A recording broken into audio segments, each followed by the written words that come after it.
warm welcome this day today on a Sunday.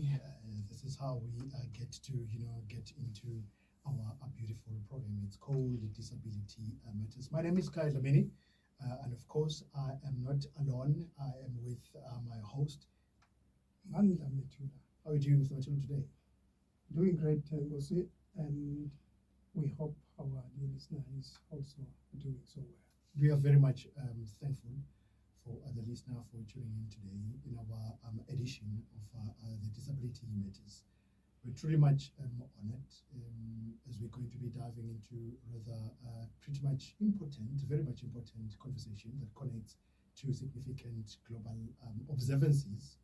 That of the first day of the month of March, we get to talk about zero discrimination, and we also look into yesterday's day, which was the 8th, and we get to speak about International Women's Day. As always, we are here to raise our voices, to shine a light on important issues, and to specifically empower every or empower every single and every one of our youth, or rather our people out there in our community. And in today's program, we're going to be focusing on how these two rather important observances, one dedicated to ending discrimination in all its forms and other celebrating women's rights and achievements, get to align with our lived experiences of people with disabilities, and particularly women in our society. Of course, Kaya, in this long weekend, this is so important to highlight on the two observances. Of course, persons with disability would realize or remember that in many times they've been discriminated in many areas. But when we see the United Nations raising awareness on zero discrimination, it also speaks to them that they should also they should not be discriminated as well in any form. Of course, we are in the month of March, where yesterday we commemorated International Women's Day. Their rights, equality and empowerment to persons with disability, actually women with disability. If we connect these two, zero discrimination and rights empowerment towards them, that is going to help us go the right direction as a country. March 1st is not just about raising the awareness of these issues. It's a call to action. That's right. It's a day we get to reflect on the need of inclusive policies. That's right. It is the importance of accessible spaces that we get to speak about every day, the value of ensuring equal opportunities for everyone. And zero discrimination gets to encourage us to work towards a society where all people, including disabled women, can live without fear of bias, of prejudice, of marginalization. And as I speak about that discrimination, how far are we coming as a country? We are still on our way. We're coming far, but we're still a bit far into getting our destiny. Of course, we know as a country we are geared into making it possible that every policy is inclusive, especially into the life or well-being of a woman or women with disability. Of course, this is not only, it doesn't touch on women only, but in the entire disability. But today we're just going to focus on women. That our policies should also focus on how on women with disability are included. And especially when we talk of this discrimination, Kaya, you're saying this is a call of action.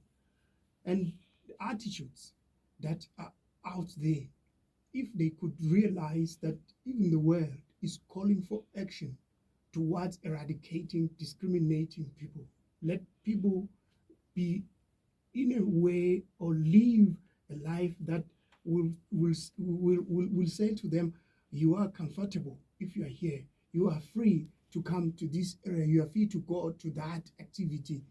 that is going to help us have a country where one will say, this is a country I have always desired to be in. Yourself, you're not a woman, but I'm sure that there's a number of issues that you would want to talk about when we speak about the issues of discrimination and when we get to speak about empowering our women out there, as we will get to delve into this topic deeper, looking into the rights and the respect that we should be affording them. Do you think they have the respect they need, what they deserve?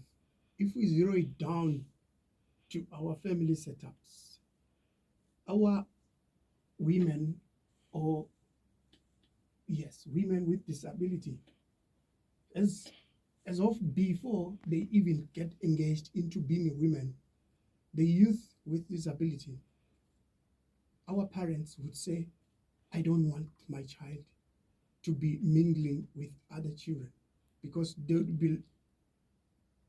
they won't be treating my child in a good way. I don't want my child or my daughter to get married, because I know the people are not going to treat that person or that child the manner I want. I don't want my daughter actually, I don't want my daughter to be doing a lot of work because he has got this condition. Yes. That signifies discrimination. If you deter the child, you block the child or your daughter from doing activities home. If the child grows and would like to be married, how will the child be trained into doing the chores of that family that should be married to? If you give an opportunity to your daughter to do some work here, and not to say, I am blocking you from doing it because you have a condition, you're causing a problem to the child. That discrimination. Let the child get a skill. Let the daughter have skills, so that if you are not there, and if the daughter has got an opportunity to be married to someone, the daughter will display, will showcase the skill learned from your parent, the skill learned from the family setup, and out there people would realize and say, we did not even think that one could do it. That one has to be hammered strongly, that let's not prevent them from doing activities, from having skills that in the later stage will help them live a better life. When we talk about Zero Discrimination Day, it's celebration. In some sectors, there is the phenomenon that disabled people are often marginalized in our society and perhaps treated as second-class citizens. Do you believe in that? Of course, I do believe. That's why I was starting with the family setup. If you have your child or your daughter, your women, ladies with disability coming to an activity, there is still that notion. Why are they here? Why did you bring them here? So we say, calling for a zero discrimination. Let them be part. Pose a question to them. What is it that you can do for us? How can we engage you? How can we make you feel part of this activity? But today, we still have those that have got that kind of a notion. Of course, Kaya, we do applaud those who have shifted their mindsets from preventing them into involving persons with disability. But there is still some element that needs to be worked on in order to eradicate these to a complete zero discrimination. And more of those elements will definitely, and I hope that you too will concur with me, they go as deep as perhaps an empowerment in areas of education and awareness, an empowerment in terms of healthcare access, an empowerment into our economic empowerment, support of disabled women's economic independence by ensuring that they have those equal access to job opportunities. That's right. And they have fair wages, the removal of barriers or at their places of employment, the promotion that we in the previous program spoke about, promotion of entrepreneurship opportunities for our women in various industries and across the board, and largely the combating of gender-based violence that our women are getting to face Yeah. in a day in, day out. It's only unfortunate that these are, when you get to speak about gender-based violence, it is still heightened. The risk is still high. Yeah. There's still the need for stronger protection laws. You will concur with me that we still have to, encourage those safe spaces where we're going to be also having support networks per se that helps as we work and foster such movement. However, moving through into a program day to another incredibly important day that we would want to speak about, that of which is yesterday, lucky enough, the 8th of March, looking into the celebration of International Women's Day, which takes, a day to be set aside where we look into the strides and the achievement of women around the world, narrowing it down to our kingdom, of course, reflecting on the ongoing struggle for gender equality. A day where we get to honor our women's fight of liberation, of equality, and the right to be heard, to be recognized, profound, and specifically the impact women have in every corner of our globe. Are we fighting enough to have that impact seen? We are fighting enough as organizations or as persons with disability. And what we are faced with is we need to have legislators, we need to have policy makers adapt to our way of living and way of involving persons with disability into all these spheres. We have spoken about empowerment, Kaya. There are people who still have high notion to say, this is not a kind of skill that should be done by a woman. This is not the kind of work that could be done by a person with disability. It is of high importance that today we think positively into all areas and for all people. If it's mechanic, let's make it possible that we also afford a woman with disability to go for mechanics or any other type of skill. If it is possible for a person with disability to be in parliament, to raise motions, it is high time that policymakers have legislations that will make it a point that in any term of office, of parliament, term of office, there are persons or women or persons with disability in parliament to raise these issues. When we come to yesterday's commemoration, the theme is women and children, rights, equality, and empowerment. Are we doing enough to do that? That is what we are fighting for. That let's have them realize their rights. Let's have them feel being equal to anything that is being done in the country. Let's have them empowered just like anyone else, than to say, I know this one is not for a person with disability, this one is not for a woman. Let all the skills, as long as the person is saying, I want to do that, afford them that opportunity.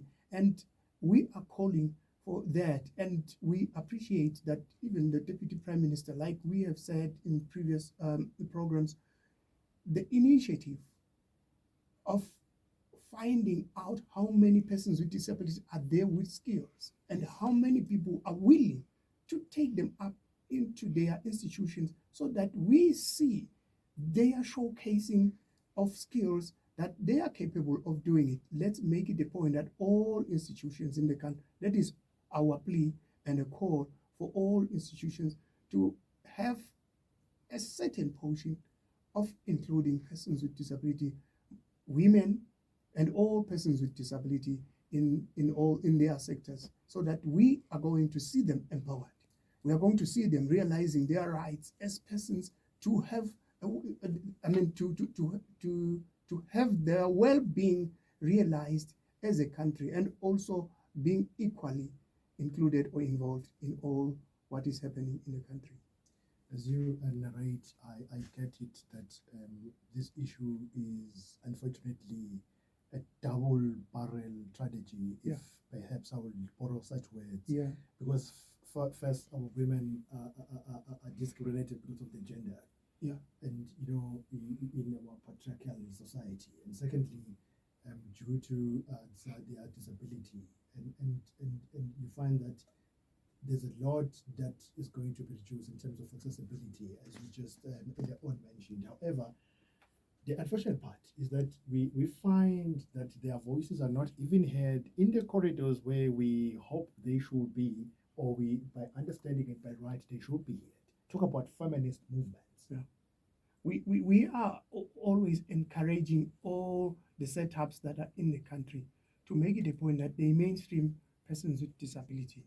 If it's a feminist setup, let's make it a point that you also reach out to women with disability to come and hear of what they have to say about life, and the voices that they need is through the current existing setups than for them to have their own. Because if they do with the attitude and notion to say, let's have our own setup so that we'll have the voice, that poses a discrimination as well, because you are discriminating yourself. You want to be alone, and yet you want to be heard. But if you mix or mingle with other people, and people they are going to realize this is true and has to be raised.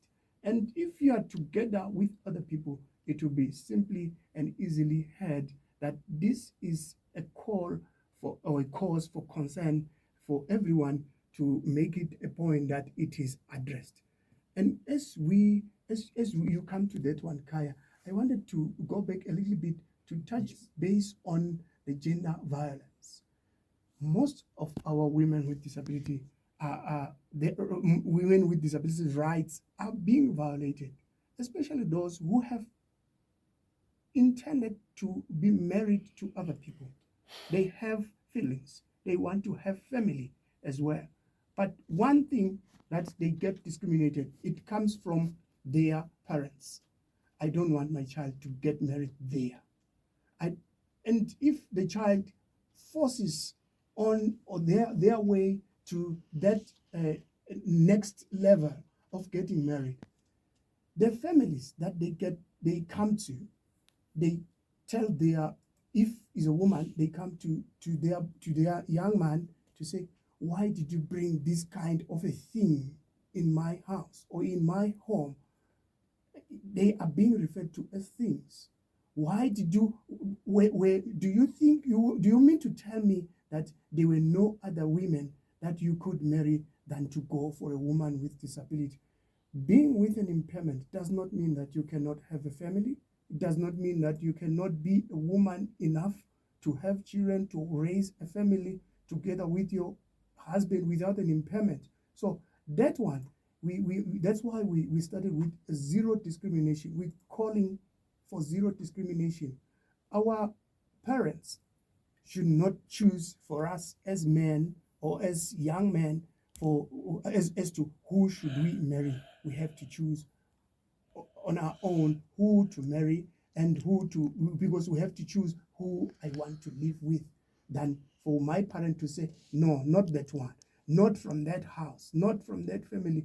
We are calling for that attitude to be eradicated. If the child has come here, all that is required is support to these kids, to these children who have decided to come and start up a family together. Whether they are both with impairment, or your son has got no impairment, the woman is impaired, make it a point, you support them. We so much appreciate to those who have heard of our call and have not pushed away the women with disability who came with their young men, young boys in their house to be married, and they are providing that kind of support that we want. So we are saying to many out there, let's make it a point that we don't discriminate our women. They also want to have families, they also want to get married. Respecting the rights of women with disability is quite fundamental. Of course. we must ensure that they have that access to education, ensure that they have that access to healthcare, ensure that they have the equal employment opportunities, and the ability to live free from violence and exploitation. Yeah. We must actively listen to their voices, especially when it comes to the barriers they get to face both in society and perhaps healthcare systems put up there as a priority. Empowering them isn't just about offering support, it's about fighting for their justice, That's right. creating the spaces for them to lead, and ensuring that their needs are centered in both gender and disability movements. As we are about to end our program today, another highlight and shine would be into that of shining of our culture on the Yeah, coast of Bakane, yeah, where yeah. we see Lutsango and our beautiful women shining in rather a lot of endeavors that becomes or formulated under culture and brings unity and love for Moswati. And we are so much appreciative to those who have lended a hand to our women with disability who participated in these events. Both the one that was in the whole region and this one now in the Lubombo. Our women are there today and they are on their way back home. And we are so much appreciative, Kaya, of many of those who have afforded support to our women. But we still have that kind of challenge because, from the recent activity that was held in the whole region, they came with complaints. They asked people who still have that notion that we are calling for an eradication to say, why are they here? And some are even saying to other women there, no, these are your people. Go and take care of them. This is a national call for every woman to participate in this event. And for one to come and look down upon women with disability when they're in this activity, you are simply saying the king was not right to call upon women with disability to come and participate in this event, because there are some of them that we have sat with them several times to say, please refrain from this kind of attitude towards persons with disability, but they still continue and they are trying to look in some other people to come and be against women with disability to participate in that. So these events from the 1st of March calling for zero discrimination and the rights, equality and the empowerment of persons with disability, they were empowered by getting that support to participate in that activity. And we are just puzzled when we hear stories that there are people who still push them away in this activity and they don't want to see them there. And yet their majesties are looking forward to see them in this actively participating in such activities. So we are calling for a refrain into looking down upon to women with disability in such activities. Yes. But also, Kaya, not only in this activity, there are women that are, when they are looking for an activity, they are leading, like we have said, they have been empowered to lead. Yes. There are people who think they cannot lead good enough. They have to be someone out there without an impairment doing it for them. That's discrimination. Let them lead their lives. Let them lead their groupings. Be there in support and afford them space to make it easy and possible for them to lead in a good way.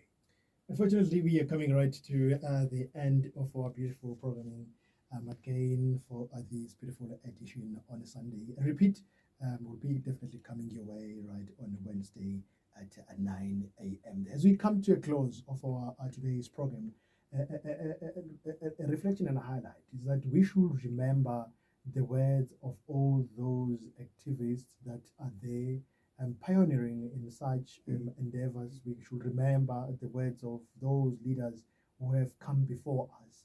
True equality is not just about one's group's progress. It is about the collective upliftment of everyone, especially the most vulnerable of our society. We're getting to talk about in this program today Zero Discrimination Day, International Women's Day. Let us commit to working together across the gender, across the abilities, and across borders to create a world where disabled women are empowered and respected, and they are going to be given the freedom to drive. Someone out listening to us will definitely want to know, Mr. Matula, what are your socials? What organization you get to come from? What other organizations or affiliates are there for will be interested individual? Of course, Kaya. They can reach us on our socials. Contact 7911-2399. Also reach us on our Facebook page, Disability Indaba. And we have a federation. We have other sister organizations that are dealing with disability. But I am coming from Eswatini Comprehensive Disability Mainstreaming Initiative. And Kaya, we want to send this message to everyone of us in the country to say, let's afford them an opportunity for us to realize how capable they are than to think they are not. Thank you, dear listener, for joining us today on Disability Matters Day. We hope and we pray that this conversation has inspired you deeply, so that you get to, rediscuss these issues and very much important issues in your own spaces. You get to continue to create a more inclusive, more equal, and more respectful world for everyone, particularly our women living with disability. Goodbye.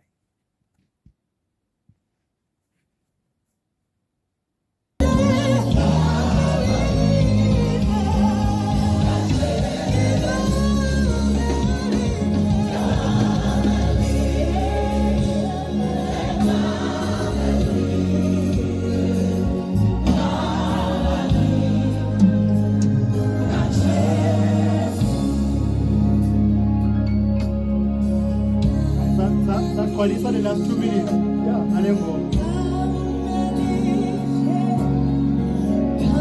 Sempre tenga excited about this.